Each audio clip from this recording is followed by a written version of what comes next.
तो ये कहानी तब से शुरू होती है जब ज़ॉम्बीज़ ने पूरी दुनिया खत्म कर दी थी। हर शहर में उनका ही राज चलता था, जहां वो बस इंसानों के पीछे पड़े रहते हैं और जिस भी जगह उन्हें कोई भी आदमी दिखता तो वो उसकी गंध सूंघकर उसे मारने के लिए बढ़ते हैं। वहीं हम एलिस और उसके बॉयफ्रेंड मार्कस को देखते हैं। वो साथ में एयरफील्ड नाम की जगह पर जा रहे थे ताकि वो ज़ॉम्बीज़ से अपनी जान बचा सकें, क्योंकि उस जगह उनके बाकी के साथी पहले से ही मौजूद थे।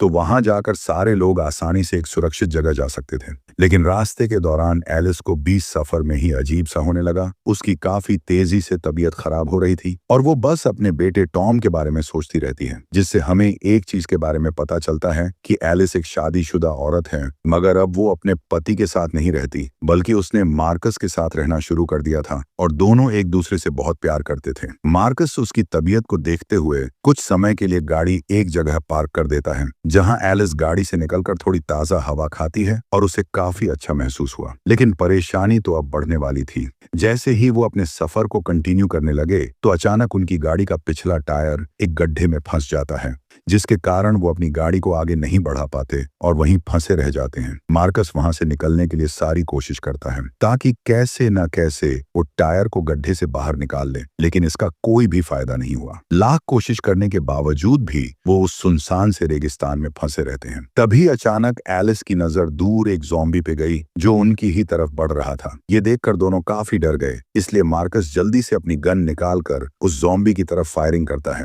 पर उसका एक भी निशाना सही नहीं लगा। पर एक गोली सीधा उस ज़ॉम्बी के सर पे जा लगी, जिससे कि वो वहीं नीचे गिर जाता है। लेकिन थोड़ी ही देर बाद वो ज़ॉम्बी वापस से उठ खड़ा हुआ और वो उन दोनों को मारने के लिए बढ़ता है।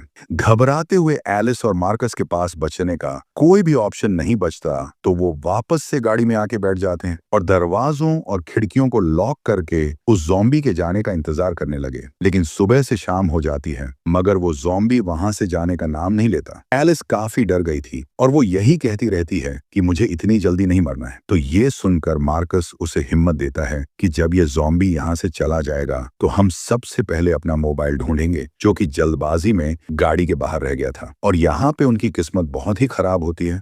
वो देखते हैं कि ज़ॉम्बी कहीं गायब हो चुका है, इसलिए वो सीधा गाड़ी से निकलकर बाहर आ गए, जहां अचानक से वो ज़ॉम्बी मार्कस के ऊपर अटैक करके उसे काट देता है। जिसके थोड़ी ही देर बाद एलिस जानती थी कि जल्दी ही मार्कस भी एक ज़ॉम्बी बन जाएगा, तो वो इससे और भी डर गई थी। लेकिन वो हिम्मत रखकर वहां से भागने का प्लान बनाती है, जहां वो सारा सामान पैक करके वहां से निकलने की कोशिश करती है। मगर वो ज़ॉम्बी इतनी आसानी से वहां से जाने वाला नहीं था। उसका अगला टारगेट एलिस होती है, इसलिए वो उसे मारने के लिए बढ़ा, पर किसी तरह एलिस खुद को बचाते हुए भागने में कामयाब रहती है। और दूर एक जगह आने पर जब उसने पीछे देखा तो वो ज़ॉम्बी फिर से कहीं गायब हो गया था। अगले दिन वो अपना सारा सामान देखने लगी कि उसके पास क्या क्या चीजें अवेलेबल हैं। साथ ही अब उसके पास गाड़ी नहीं होती तो उसे अपना पूरा सफर इस रेगिस्तान में पैदल ही चलना पड़ता है। वो अपनी जान बचाने के लिए कुछ भी कर सकती थी, इसलिए थोड़ी देर तक वो बस चलती रही और फिर एक जगह आराम करने के लिए रुक जाती है। कुछ ही देर में रात भी हो गई, जिसके बाद वो आग जलाकर वहीं सोने का प्लान बनाती है। मगर जैसे ही वो सोने के लिए जा रही थी तो उसे किसी के चलने की आवाज सुनाई देती है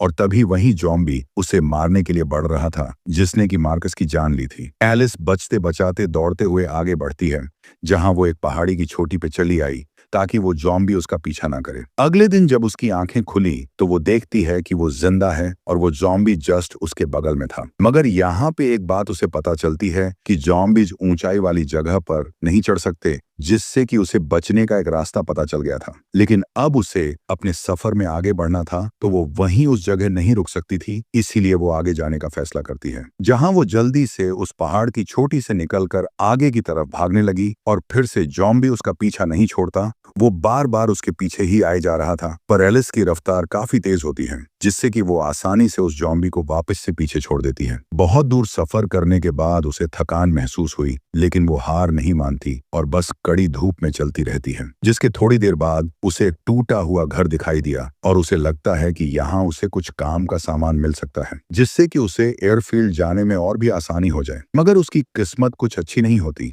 जैसे ही वो पूरे घर की चीजों को देखने लगी तो उसे वहां जमी हुई धूल के अलावा कुछ भी नहीं मिलता। जिससे कि कहीं ना कहीं उसका मूड वापस से खराब हो जाता है। वो काफी थक भी गई थी, इसलिए धीरे धीरे उसकी आंख लगना शुरू हो जाती है।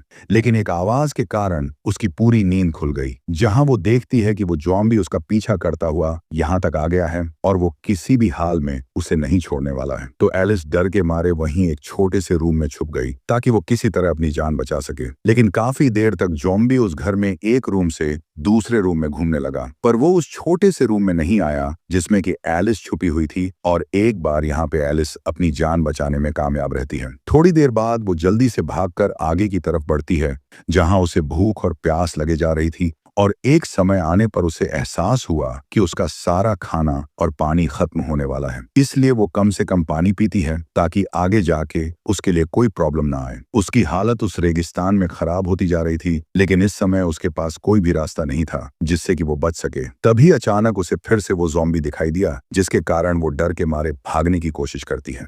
मगर वो जानती थी कि अगर वो हर बार उसे भागती रही तो एक न एक दिन तो वो ज़ॉम्बी उसे काट ही लेगा। इसलिए वो उसका मुकाबला करने का सोचती है। जहां वो एक पत्थर उसकी ओर फेंकने लगी ताकि वो उसे जख्मी करके मार सके, लेकिन इसका कोई भी फायदा नहीं हुआ क्योंकि इससे ज़ॉम्बी को कोई भी फर्क नहीं पड़ता। तो मजबूरी में एलिस को वहां से भागना ही पड़ता है। लेकिन वो देखती है कि वो ज़ॉम्बी भाग नहीं रहा है, बल्कि वो बस चलते हुए उसका पीछा कर रहा है। तो वो भी भागने के बजाय बस चलती रहती है, जिससे कि दोनों ही एक दूसरे के आगे पीछे चल रहे थे। और बहुत देर तक ऐसे ही चलने के बाद एलिस उस ज़ॉम्बी से बातें करने लगी। वो कहती है कि मुझे किसी भी हाल में एयरफील्ड तक जाना है ताकि मैं अपनी जान बचा सकूं। जिसके थोड़ी देर बाद वो आराम करने के लिए एक पहाड़ की चोटी पे चढ़ गई ताकि वो ज़ॉम्बी उसके करीब ना आए। फिर जब उसकी आंखें खुली तो भूख से उसका बुरा हाल हो रखा था, तो वो तुरंत बचे हुए खाने से थोड़ा बहुत खाना खा लेती है। उसके बाद वो वापस से ट्रैवल करने लगी और बहुत दूर आने पर उसे दिखाई दिया कि एक बहुत बड़ा तूफान उसकी तरफ बढ़ रहा है। ये देखकर उसके होश उड़ गए और इस सिचुएशन में वो कोई भी फैसला नहीं कर पाती, क्योंकि उसके आगे तूफान और पीछे से वो ज़ॉम्बी उसकी तरफ बढ़ रहा था। तो ना चाहकर घबराहट में तूफान उससे अपने अंदर समा लेता है, जिसके कारण उसका बचना नामुमकिन था।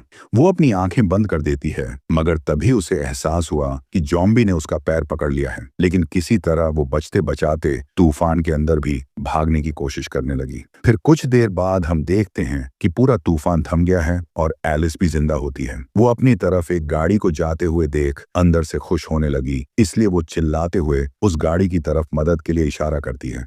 और उसकी किस्मत अच्छी थी, क्योंकि वो गाड़ी वहीं पे रुक गई, जिसमें से 2 आदमी बाहर आए और वो एलिस को रेस्क्यू कर लेते हैं। मगर एलिस नहीं जानती थी कि मदद मांगना उसकी सबसे बड़ी भूल है, क्योंकि वो 2 आदमी तूफान में आए सामान को उठाकर गाड़ी की डिग्गी में रखने लगे। और इसी बीच एलिस देखती है कि गाड़ी में बहुत सारी अजीब सी चीजें हैं, जैसे कि एक तस्वीर में गाड़ी का ड्राइवर कोई और ही था। साथ ही पीछे वाली सीट में उसे कैदी के कपड़े दिखाई दिए, जिससे कि उसको शक होने लगा कि ये 2 आदमी मेरे लिए ठीक नहीं है। इसलिए वो बहाना बनाते हुए कहती है कि मुझे तुम दोनों के साथ नहीं जाना, बल्कि मैं अकेले ही पैदल चलकर पास वाले गांव में चली जाऊंगी। मगर उन दोनों को भी यकीन हो गया था कि एलिस को उनकी सच्चाई के बारे में पता चल गया है, क्योंकि यहाँ आसपास कोई भी गांव नहीं था। तो वो एलिस को पकड़कर मारने की कोशिश करते हैं। वो उसे गाड़ी से बाहर ले गए और कहते हैं कि तुमने मदद मांगकर बहुत बड़ी गलती कर दी है, क्योंकि अब तुम्हारा बचना मुश्किल है। वो जैसे ही एलिस को मारने वाले होते हैं तो अचानक पीछे से ज़ॉम्बी वहां आकर उन दोनों में से एक आदमी को काट लेता है, जिससे कि डर के मारे दूसरा आदमी जल्दी से गाड़ी में बैठकर अकेले ही वहां से भाग गया। और एक और बार एलिस उस रेगिस्तान में अकेली पड़ जाती है। उसके पास भागने के अलावा कोई भी रास्ता नहीं था, तो वो अपना सामान उठाकर वहां से भागने लगी। तभी तूफान में आए सामान में से उसे एक एयर बोट दिखी, जिसके बाद वो सारा सामान उस बोट में रखकर आगे बढ़ती है और हर समय की तरह वो ज़ॉम्बी उसका पीछा कर रहा था। तो तभी एलिस के दिमाग में एक आइडिया आया। वो अपना सारा सामान एक रस्सी के जरिए ज़ॉम्बी की गर्दन से बांध देती है, जिससे कि अब उसे कोई भी सामान उठाने की जरूरत नहीं थी, बल्कि उसका सारा सामान वो ज़ॉम्बी लेकर आ रहा था। रास्ते के दौरान एलिस अपनी लाइफ के बारे में उस ज़ॉम्बी को बताती है कि कैसे वो मार्कस से प्यार करने लगी थी। मगर इस समय उसे अपने बेटे टॉम की बहुत फिक्र होती है कि कहीं उसे भी किसी ज़ॉम्बी ने तो नहीं काट लिया हो। ये सारी बातें वो ज़ॉम्बी भी सुन रहा था। जहां एक जगह आने पर एलिस कहती है कि अब मुझे अकेले ही यहाँ से आगे जाना होगा, क्योंकि वो पूरे समय उस ज़ॉम्बी को अपने साथ नहीं रख सकती थी। फिर वो उसकी रस्सी एक पहाड़ में अटकाकर आगे बढ़ने लगी, जहां पीछे से ज़ॉम्बी उसकी ओर खींचा चला आ रहा था। और ये सब देखकर कहीं ना कहीं एलिस को उसके लिए बहुत बुरा लगता है। मानो उसे ज़ॉम्बी से अटैचमेंट हो गई हो। इसलिए वो नहीं चाहती थी कि वो अकेले ही यहाँ से आगे जाए, तो वो ज़ॉम्बी की रस्सी खोलकर उसे आजाद कर देती है। जिसके बाद उसे डर लग रहा था कि वो ज़ॉम्बी उसे काट ना ले, पर ऐसा कुछ भी नहीं हुआ, बल्कि वो ज़ॉम्बी उसके करीब आया और एलिस को हाथ तक नहीं लगाता, जिससे कि वो भी समझ गई थी कि अब वो फ्रीली बिना डरे उस ज़ॉम्बी के साथ रह सकती है और वो उसे कभी भी नहीं काटेगा। उसके बाद शाम के समय एलिस एक पहाड़ की चोटी पे आज रात रहने का पूरा बंदोबस्त करती है, जहां उसे अपने बेटे टॉम की बहुत याद आ रही थी। वो उसके ही ख्याल सोचने लगी और उसे याद करके वो काफी इमोशनल हो जाती है। वो ज़ॉम्बी को कहती है कि अगर पूरी दुनिया खत्म नहीं हुई होती तो आज वो टॉम के साथ हैप्पीली रह सकती थी, और ये सारी बातें करके उसकी आंख कब लग जाती है उसे पता ही नहीं चलता। अगले दिन वो अपना सफर कंटिन्यू करती है, जहां वापस से ज़ॉम्बी उसके पीछे पीछे आ रहा था, लेकिन बीच रास्ते में ही उसे कई सारी गाड़ियां दिखाई दी जो कि उसकी ही तरफ आ रही थी, जिससे कि एलिस समझ जाती है कि जरूर ये मिलिट्री की गाड़ियां हैं जो दूसरे शहर की ओर जा रही होंगी। एलिस को डर था कि कहीं वो ज़ॉम्बी को गोली ना मार दें, इसलिए वो उसे लेकर एक पत्थर के पीछे छुप गई ताकि कोई भी उन्हें ना देख पाए। मगर यहाँ पे उनकी किस्मत कुछ ठीक नहीं होती। मिलिट्री वाले वहीं पे अपनी गाड़ी रोककर इधर उधर किसी चीज को सर्च करने लगते हैं, जिससे कि अब एलिस को डर लगने लगा था कि वो उस ज़ॉम्बी को देख सकते हैं, क्योंकि वो ज्यादा देर वहां पे छुपे नहीं रह सकते थे। इसीलिए मजबूरी में एलिस उन सोल्जर्स के सामने गई और कहती है कि मुझे मदद की जरूरत है ताकि मैं एयरफील्ड तक जा सकूं। वो सोल्जर उसकी ओर गन पॉइंट करते हैं और बताते हैं कि तुम सेफली वहां जा सकती हो, क्योंकि रास्ते में तुम्हें कोई भी ज़ॉम्बी नहीं मिलने वाला। ये कहते हुए वो सोल्जर्स वहां से जाने लगे और एलिस को लगता है कि उसने ज़ॉम्बी की जान बचा ली है, लेकिन तभी वो ज़ॉम्बी सामने आके शोर करने लगा, जिससे कि वो दो सोल्जर्स उसे देख लेते हैं और वो ऐसे ही उस ज़ॉम्बी को खुले रेगिस्तान में नहीं छोड़ सकते थे, क्योंकि वो किसी और के लिए खतरा बन सकता था। पर एलिस समझाती है कि ये ज़ॉम्बी उसका दोस्त है और वो किसी को भी नुकसान नहीं पहुंचाता। वो ज़ॉम्बी से बात करके उन सोल्जर्स को दिखाती है कि वो किसी को भी हार्म नहीं करता, लेकिन प्रोटोकॉल के अनुसार सोल्जर्स उस ज़ॉम्बी को गोली मार देते हैं, जिससे कि गुस्से में आकर एलिस खुद को संभाल नहीं पाई और वो ज़ॉम्बी की मदद करने लगती है ताकि वो इतनी जल्दी मरे ना। मगर इसी दौरान वो ज़ॉम्बी उसकी ही एक उंगली को बाइट कर देता है, जिससे कि एलिस समझ गई कि अगर उसने अपनी उंगली नहीं काटी तो वो भी कुछ देर में ज़ॉम्बी बन जाएगी। इसीलिए वो जल्दी से सबसे पहले अपनी उंगली में बहुत सारा पानी डालती है, फिर वो बड़ी ही हिम्मत से एक पत्थर उठाकर अपनी उंगली को हाथ से अलग कर देती है ताकि उसकी बॉडी में इन्फेक्शन ना फैले, और इससे उसने अपनी जान बचा ली थी। मगर ये सब करके वो काफी ज्यादा डर जाती है, तो वो सीधा उस ज़ॉम्बी के पास आई और उस पे अपना सारा गुस्सा उतारने लगी। पर वो देखती है कि वो ज़ॉम्बी इस दुनिया को छोड़कर जा चुका है, जिससे कि उसका सारा गुस्सा शांत हो गया और जितनी भी नफरत उसके दिल में थी वो दूर चली जाती है। वो रोते हुए उसे याद करने लगी और कहती है कि तुम्हारे साथ सफर करके मुझे बहुत अच्छा लगा और तुमने मेरी काफी मदद की है। ये कहते हुए वो एक बड़े से पत्थर को उस ज़ॉम्बी के ऊपर रख देती है, जिसके बाद वो अपना सफर कंटिन्यू करने लगी और थोड़ी ही दूर आने पे वो अपनी मंजिल पर भी पहुंच गई थी। उसे वहां अपना फ्रेंड डैनी दिखाई दिया, जो उसे देखकर बहुत खुश हुआ और कहता है कि मैं कई दिनों से तुम्हारा ही इंतजार कर रहा था। एलिस बताती है कि वो बस अकेली ही सरवाइव कर पाई है, क्योंकि मार्कस को एक ज़ॉम्बी ने अपना शिकार बना लिया है।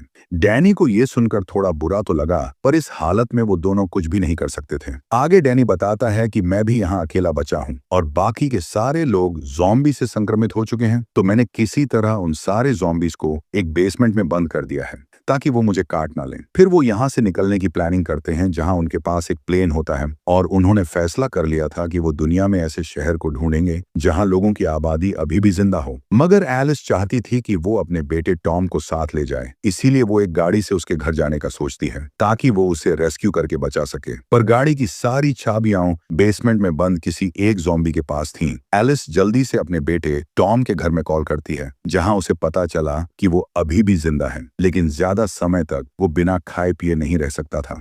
इसलिए वो उसी समय बेसमेंट में जाकर चाबियां लेने चली गई, जहां शुरुआत में उसे कोई भी ज़ॉम्बी नहीं दिखाई दिया, मगर अचानक से उसके ऊपर एक ज़ॉम्बी का अटैक होता है, जिसमें कि बड़ी ही मुश्किल से वो उस ज़ॉम्बी से लड़कर उसे मार गिराती है। उसके बाद एक और ज़ॉम्बी उसकी जान के पीछे पड़ गया, पर यहाँ पे भी एलिस हार नहीं मानती और उसे भी मार देती है। उसके बाद उसे बहुत सारी चाबियां मिलती हैं, इसलिए वो बेसमेंट से निकलकर एक गाड़ी में बैठ गई और एक चाबी लगाकर उसे स्टार्ट करने की कोशिश करती है। और यहाँ पे उसकी किस्मत अच्छी थी, एक चाबी से गाड़ी स्टार्ट हो जाती है, जिसके बाद वो उसी समय तेजी से दूसरे शहर के लिए निकल गई और 1 घंटा सफर करने के बाद वो शहर में एंटर कर लेती है, जहां पूरी जगह सुनसान हो रखी थी और कोई भी आदमी वहां नहीं होता क्योंकि सब लोग ज़ॉम्बी बनकर मर चुके थे। एलिस जल्दी से टॉम के घर आई जहां उसे अपने पति की लाश दिखती है जिसे कि ज़ॉम्बी ने मार दिया था। इससे वो और भी दुखी हो गई और रोते हुए सोचती है कि ज़ॉम्बी ने उसके बेटे को भी मार दिया होगा। आगे बढ़ने पर उसे कोई भी नहीं दिखाई दिया और पूरा घर खाली होता है,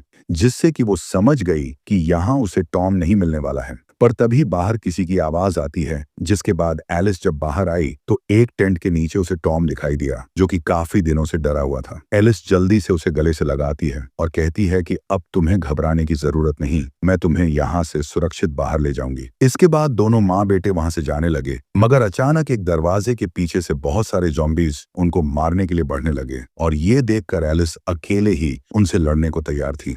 और इसी अधूरी एंडिंग के साथ हमारी ये मूवी खत्म होती है। अगर कहानी अच्छी लगी हो तो वीडियो को लाइक करके चैनल को सब्सक्राइब कर देना। मिलते हैं फिर अगली वीडियो में, तब तक के लिए टाटा बाय बाय।